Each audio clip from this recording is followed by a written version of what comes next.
حضرت عیسیٰ علیہ السلام کے پاس ایک شخص آیا تو اس نے آ کے کہا میں نے آپ کے ساتھ رہنا ہے حضور، میں نے آپ کے ساتھ رہنا ہے۔ آپ فرمانے لگے دنیا دار بن کے رہو گے کہ دیندار؟ کہنے لگا جی میں دیندار بن کے رہوں گا۔ فرمانے لگے دنیا کی طلب نہ کرنا ورنہ میری صحبت میں نہیں رہ سکو۔ فرمایا دنیا دار بن کے نہ آنا۔ کہنے لگا نہیں صاحب میں دیندار بن کے آؤں گا۔ جناب عیسیٰ علیہ السلام نے رکھ لیا۔ آپ پہلے دن ہی کہنے لگے چل آجا روٹی کھا لے۔ 3 روٹیاں منگائیں، اس کو ساتھ بٹھایا۔ فرمانے لگے میں تو ایک کھاؤں گا، تو کتنی کھائے گا؟ کہنے لگا جی میں بھی ایک ہی کھاؤں گا۔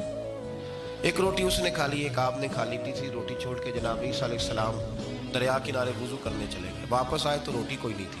اللہ کے نبی تھے، جان گئے۔ رب کریم کا بندہ بھی جان جاتا ہے۔ تیسری روٹی کدھر ہے؟ کہنے لگا حضور مجھے نہیں پتا۔ فرمانے لگے تجھے پتا ہے پر تو بتا نہیں رہا۔ کہنے لگا مجھے تیسری روٹی کا پتا۔ حضرت عیسیٰ علیہ السلام میں گھر نہیں جا رہی تھی، اس کے ساتھ 2 بچے تھے۔ آپ نے ایک بچہ پکڑا، اس کو ذبح کیا، لکڑی جلائی، اس کو بھونا، اس کو بھی کھلایا، خود بھی کھایا، ہڈیاں جمع کر دی۔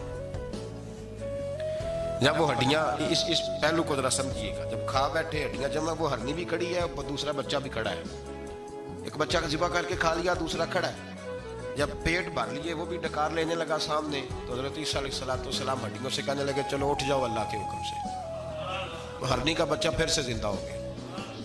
وہ چلا گیا، ماں اس کو ساتھ لے کے روانہ۔ فرمانے لگے دیکھ اللہ نے مجھے معجزہ دیا ہے، ہم نے کھا بھی لیا ہے اور بچہ چلا بھی گیا ہے، ہمارے پیٹ میں ہے بھی، اور اب تو بتا دے روٹی کس نے کھائی ہے؟ کہنے لگا جی مجھے نہیں پتا، نہیں پتا مجھے۔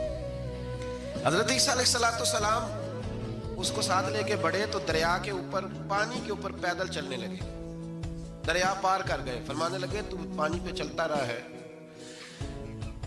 سارا پانی کراس کر گیا ہے تو ڈوبا نہیں، اب بتا دے روٹی کس کے پاس ہے؟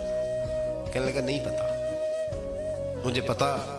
اللہ اکبر، سارا دریا اتنا بڑا دیکھتے ہیں لوگ جو آتے ہیں نا درویشوں کے پاس، بڑے رنگ دیکھتے ہیں پر بدلتے نہیں، رنگ بڑے دیکھتے ہیں پر اپنے آپ کو تبدیل دیکھتے بڑا کچھ ہے، بدلتے نہیں، نہ بدلا۔ حضرت عیسیٰ کہنے لگے منوا کے میں بھی چھوڑوں گا، تو مانے گا؟